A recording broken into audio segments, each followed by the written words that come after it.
worries. Okay, good morning. Genna, we're very lucky to have Genna Radnan here with us for the class. And Genna happens to be of one of her very, very many titles that she had, but she happens to be a semi-finalist in the Women's Weekly Businesswoman of the Year. Welcome, good morning, Genna. Good morning. Thanks for having me. Hi, everyone. Thanks, Genna. We love friendly visitors. That's fantastic.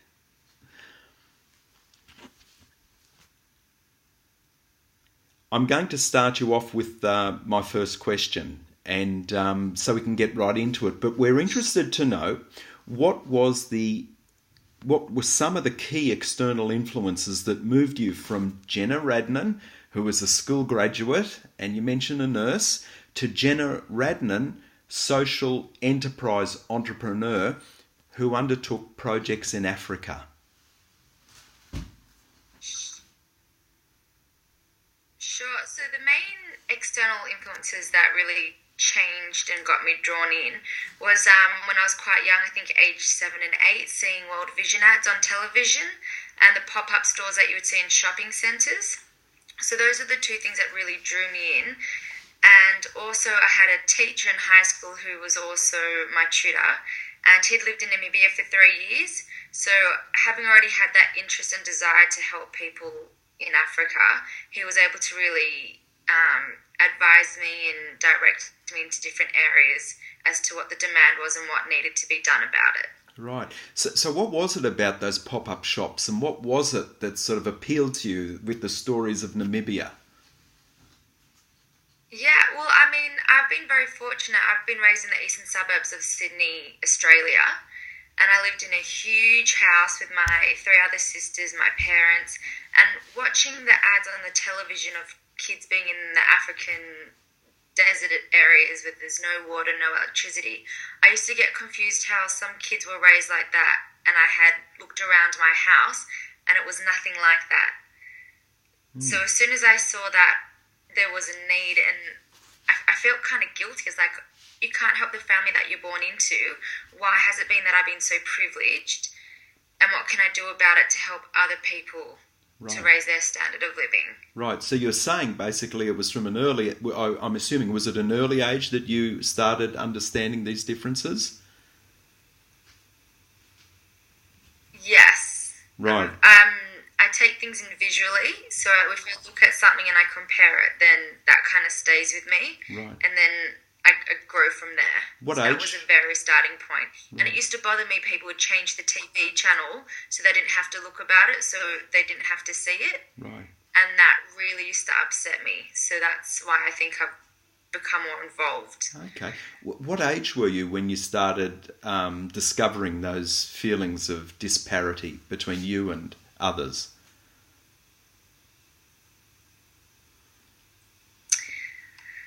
Oh, I think, so originally when I started noticing that, I was about 7 and 8 years old, but it became a lot more evident in probably 16, 17, 18. Right, right. And what form did it take at that age, at 16 and 17?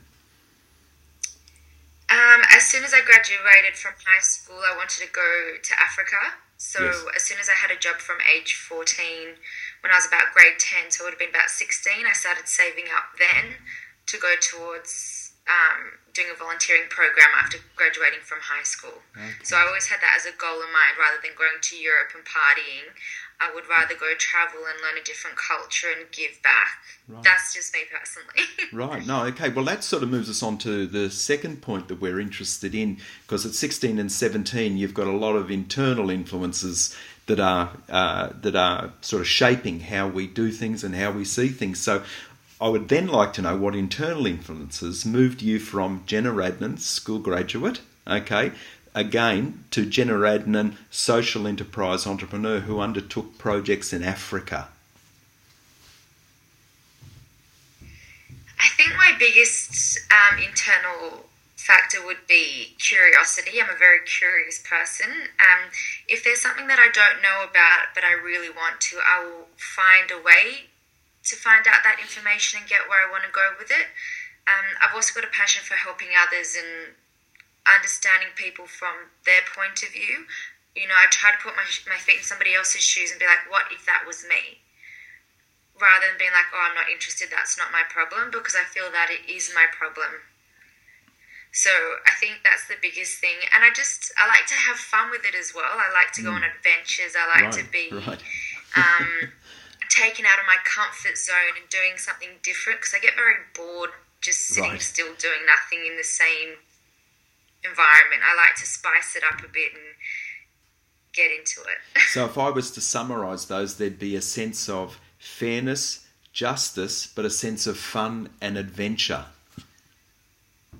Absolutely. Yeah. No. I mean, I've met some people who are very serious about these things, and then if you take on the world's problems, it's just going to weigh you down, and you're not going to be able to overcome that. But if you just think about it as small little goals, eventually they build up, and just be ready for anything. Things don't always go to plan, and being accepting of that as well. Right, okay. So be able to face it by just sort of saying, look, I'm here to do little things because I'm not going to solve all the world's problems. Yeah. If you look at it, the bigger picture, it's overwhelming. Yes. Yeah, okay. Moving on, you've established a social enterprise. You've done some wonderful things. I've told the class what you've been involved in because I've learnt the story, and it's a very, very impressive story. Do you see that you could establish a for-profit business?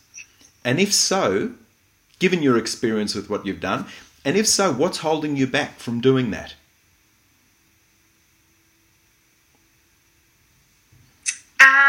Funnily enough, I've never actually thought of it until you asked me, but possibly in the next few years I would be happy to do that. At the moment, being non-for-profit, I know all the money that's being donated goes straight to the cause, and that's where I need it to be.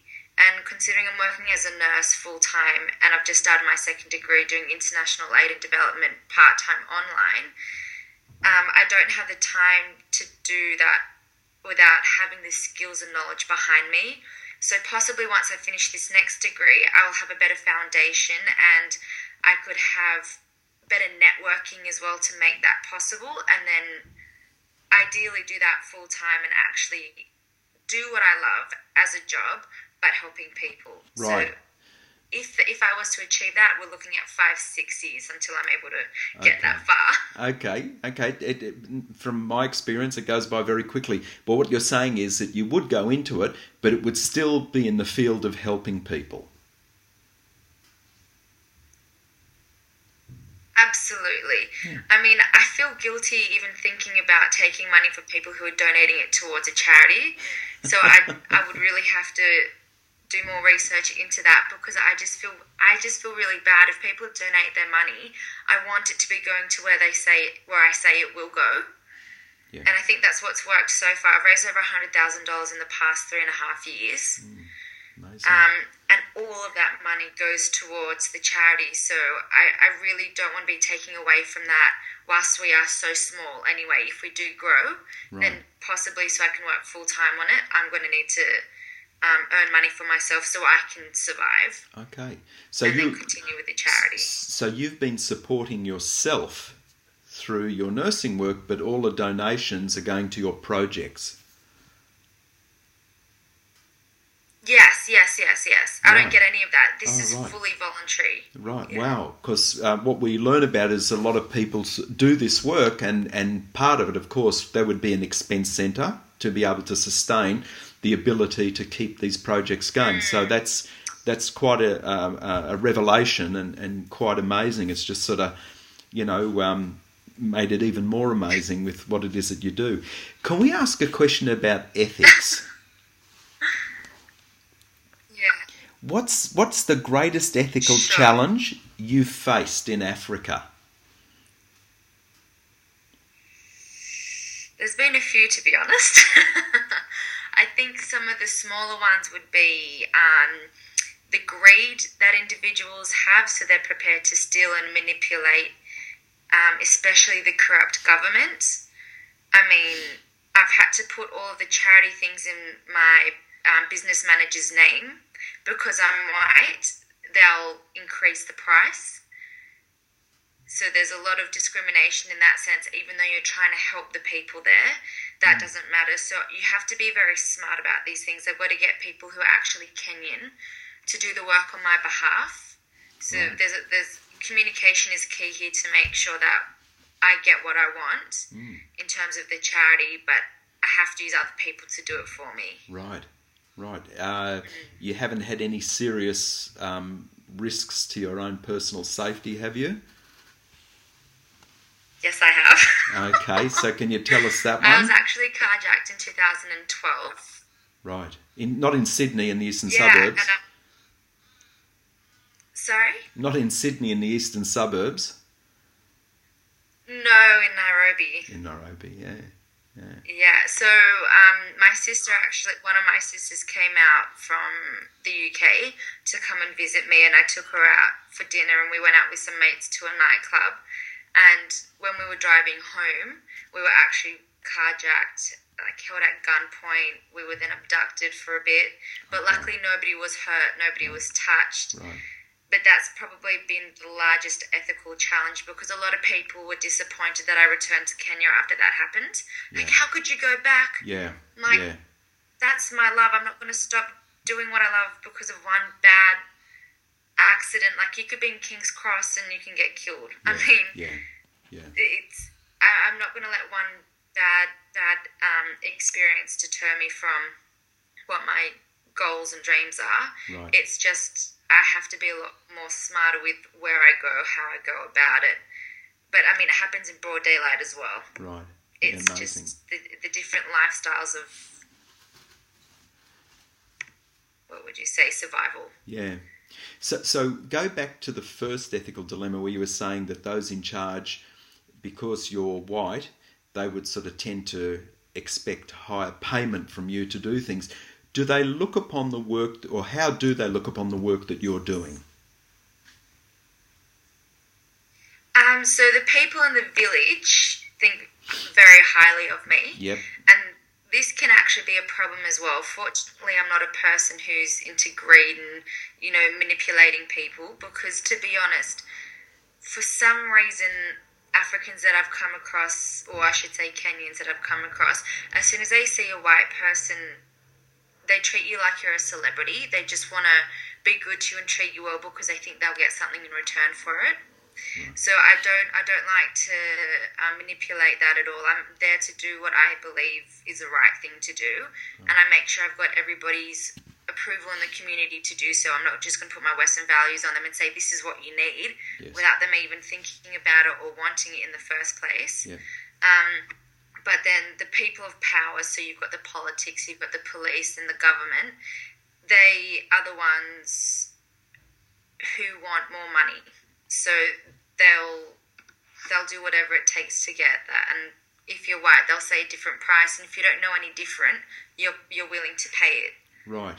But because I do have so many contacts who are locals, they know the actual prices. Right, I see. So that's how we get over that hurdle. Right. So you talked about the villagers appreciating what you're doing. These officials who, will charge higher things and expect to get things out of you, how do they look upon your work with the lower villagers?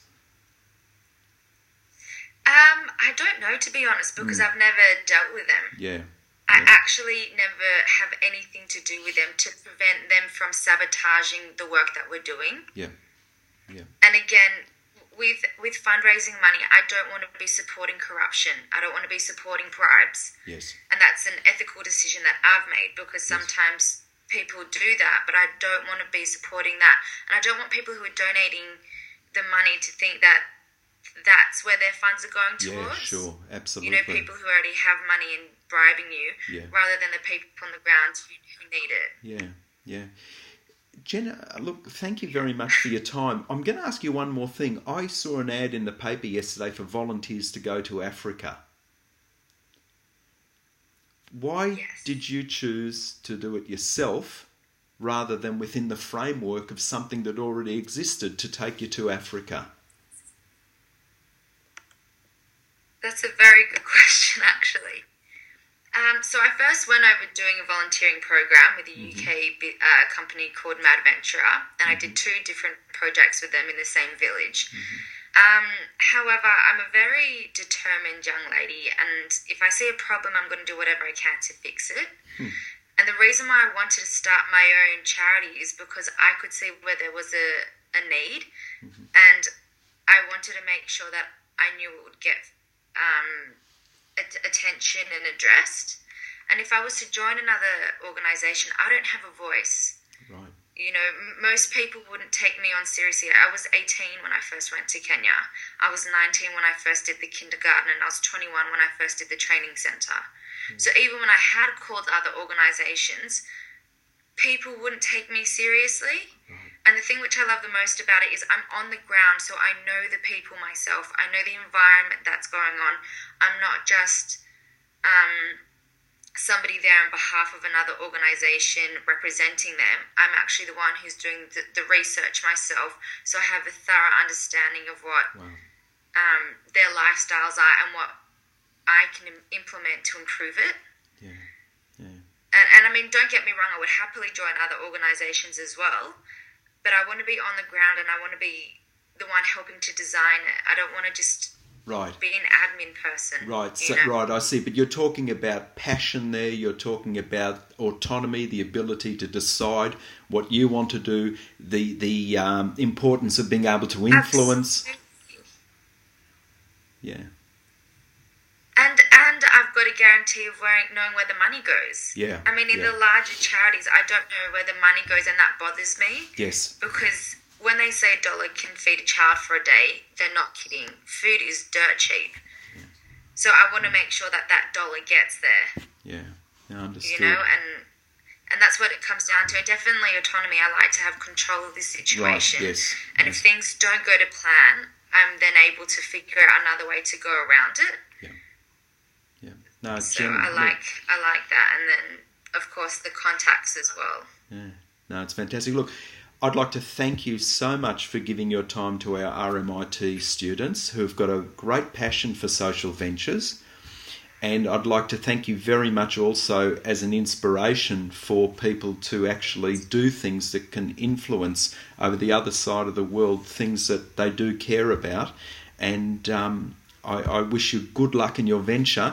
And everybody, could you please go to the Facebook page and vote for Genna as the Australian Young Businesswoman of the Year. So absolutely.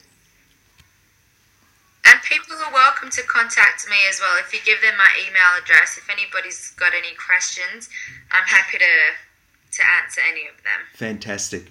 All right, Genna, thank you very much. Good luck. We really appreciate it. Anytime.